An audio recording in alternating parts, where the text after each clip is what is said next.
పురాణాల ప్రకారం సముద్రంలో క్షీరసాగరాన్ని చిలుకుతుండగా 4 అమృత బిందువులు భూమి మీద పడినప్పుడు ఏర్పడినవే ఈ పవిత్రమైన పుణ్యస్థలాలు.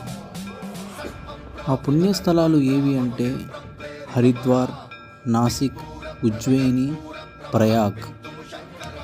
అవి 4 రకాలు: కుంభమేళ, అర్ధ కుంభమేళ, పూర్ణ కుంభమేళ, మహాకుంభమేళ. మొదటి కుంభమేళ 4 సంవత్సరాల తర్వాత ఒకసారి వస్తుంది. అర్ధ కుంభమేళ 6 సంవత్సరాల తర్వాత ఒకసారి వస్తుంది. పూర్ణ కుంభమేళ 12 సంవత్సరాల తర్వాత ఒకసారి వస్తుంది. మహాకుంభమేళ 144 సంవత్సరాల తర్వాత ఒకసారి వస్తుంది.